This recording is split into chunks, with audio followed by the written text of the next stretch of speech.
One disadvantage the Fulani have is that they have not been able to pass on their culture and their language to other tribes, like what the Europeans, France, and Britain tried to do when they colonized Nigeria and other French colonies.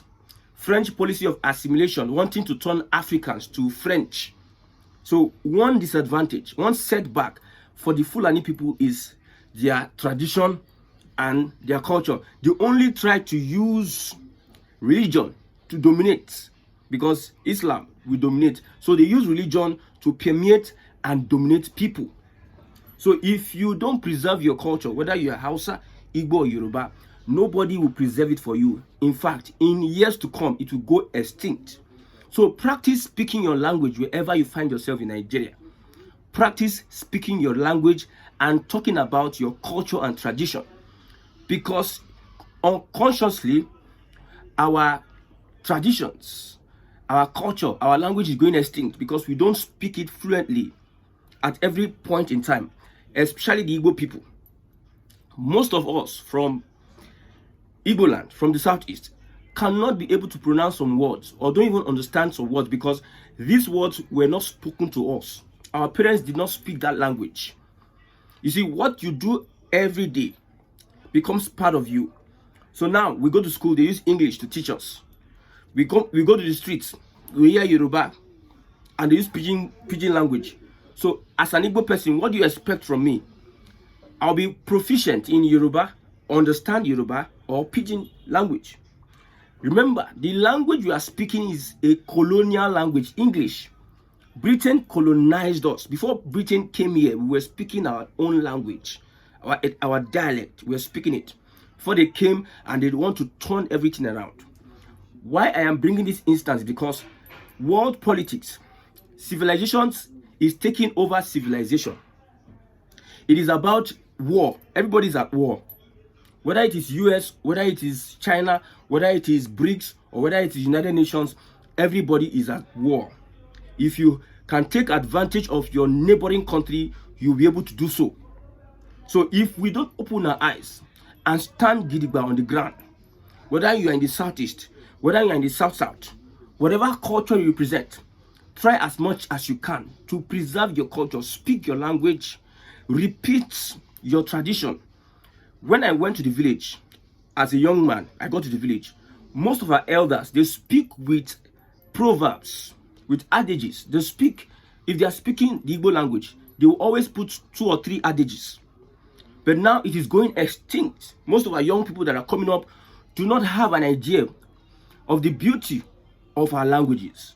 We are just speaking Lagos Yoruba and Lagos Igbo and normal Igbo. The core, the nitty-gritty of the language is missing.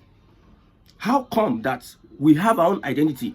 It is the identity of our colonizers that we're using to teach ourselves subject in school.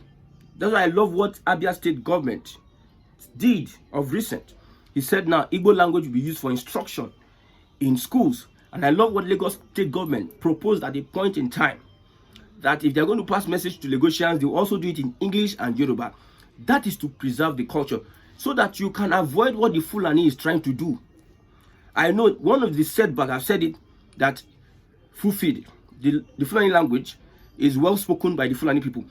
Out of 100% of Fulanis, I can say 80% of them can speak the language, their own language, not Hausa language, their own language.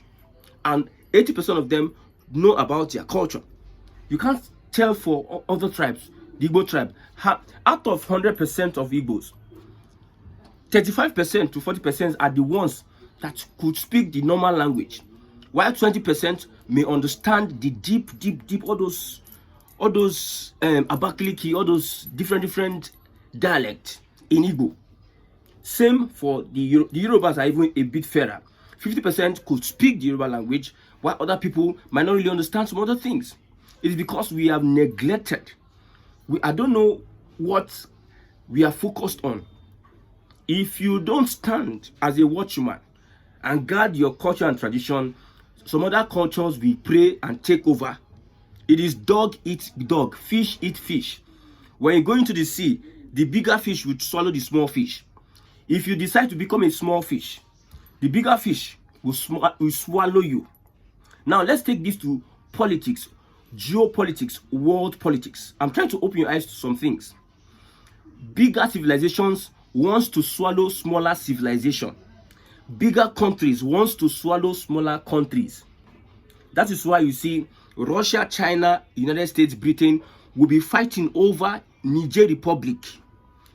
They have their country. They have their own business. But they are much more interested, as if their life depends on it. They are much more interested in the natural resource in Niger Republic. Come to Nigeria, you see them, all of them scrambling. The other time, Nigeria said they want to join BRICS because of US dollar, because of this, because civilizations is trying to take over other people's civilization. Now, if we don't protect our civilization, my brother, you are toast. You are a gunner, not an Arsenal fan. You're a gunner.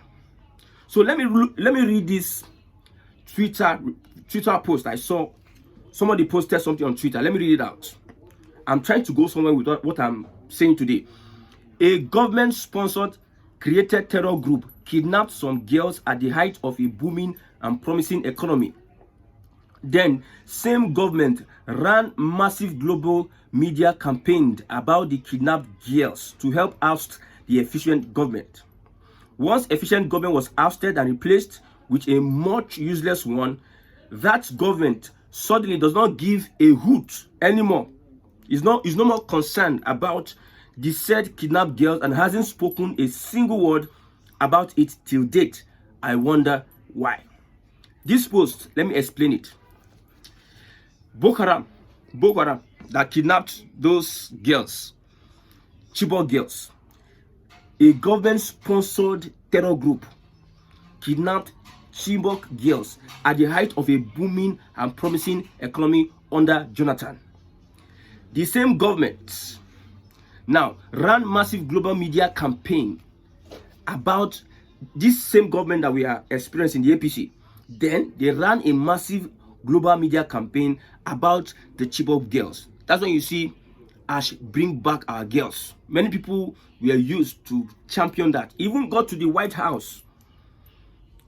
The wife of President Obama said, Ash bring back our girls. Remember, Jonathan said Obama had a hand in his losing that election. So I'm talking to you about civilization eating up other civilizations.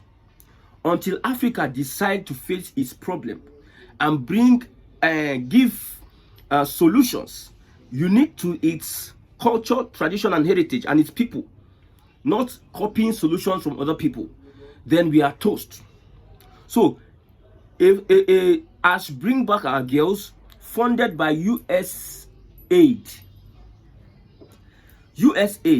Trump is uncovering so many things. When you look at what is happening in the United States today, they discovered that this US aid is used to carry out so many things: overthrow governments, conspiracy theory, push narratives and agenda, sponsor terrorism, and what have you. Overthrow governments. Terrorists are used to overthrow governments. And they said they discovered that the US aid was a conduit pipe they used in sponsoring some of these things. And I believe that will be what happened 2014, 2015 under Jonathan. Now, if you look at those ruling Nigeria today, they are not ruling the country as if the country belongs to them. They are ruling as if they are being used by somebody. It may be too big for you to understand though.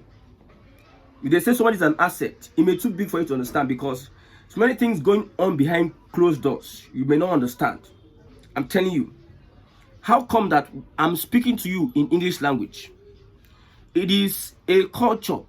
It is a culture that is overriding on my Igbo-ness. If I use Igbo language to always do my broadcast every time, I'll be proficient in Igbo language. What I do every day, every single time, I'll become good at it. I'll become best at it. But when it's always English, you speak English. When you can speak English, they'll say, this guy is intelligent. This guy can speak English. That's why I love the Yoruba people. Even with the English, they'll speak the Yoruba. An Igbo man, I don't know about, I grew up in an Igbo family. I'm talking about my experience. Most of our youngsters don't even understand the language up to 60%, and they cannot speak the language up to 30%. That is an extinction. The culture will go to extinction. The language will go to extinction in a matter of time. But you see the Fulani, they are consistent. Their language is intact. Their culture is intact.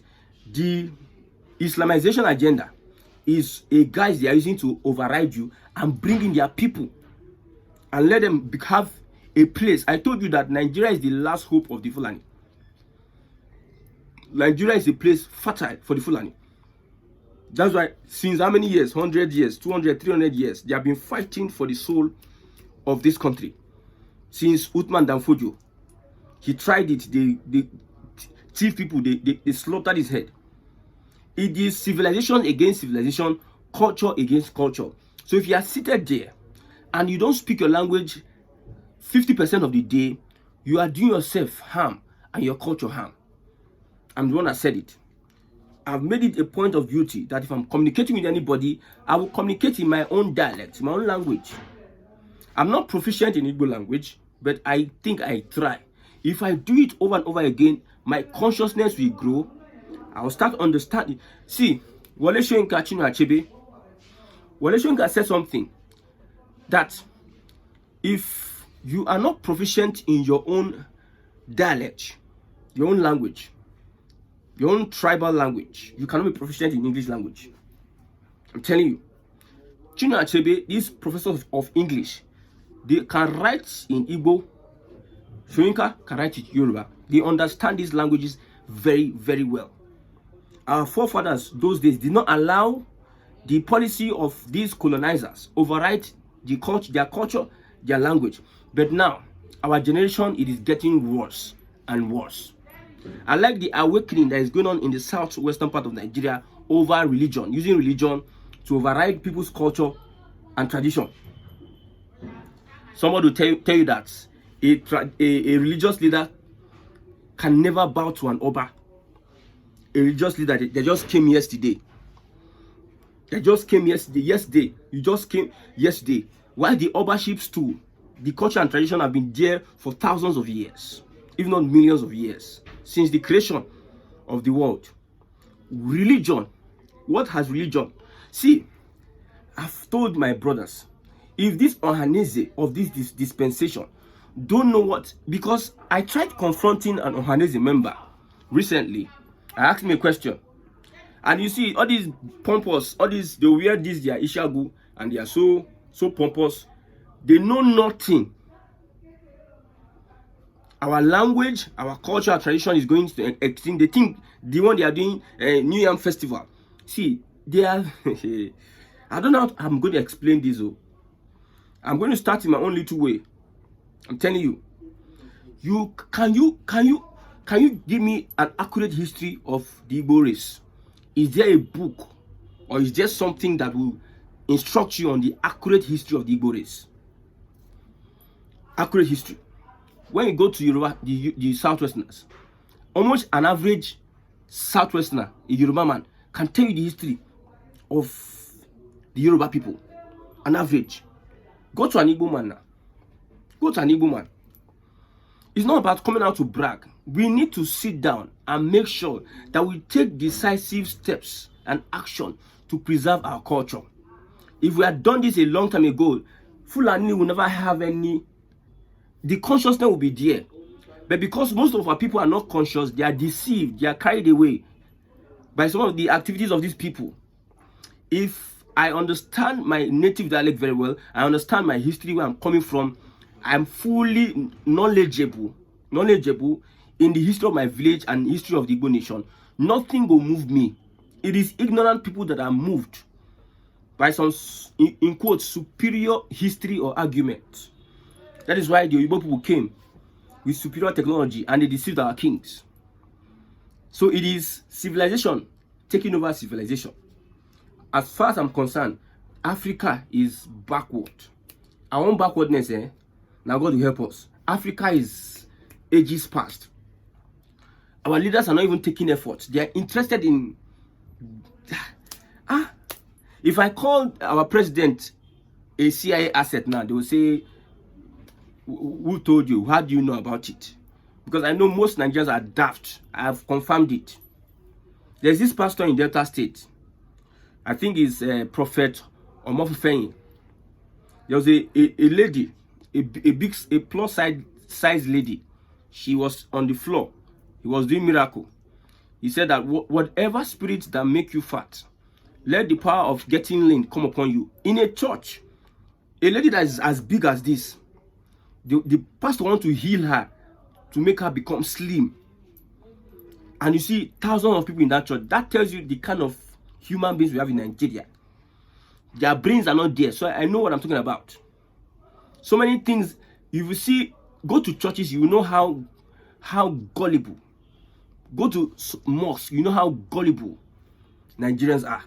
You know that their brain, you know, they work most times. Their numbers are millions and millions. So you might not understand if I tell you that there's some people that are actively playing the script of a higher civilization. I don't know.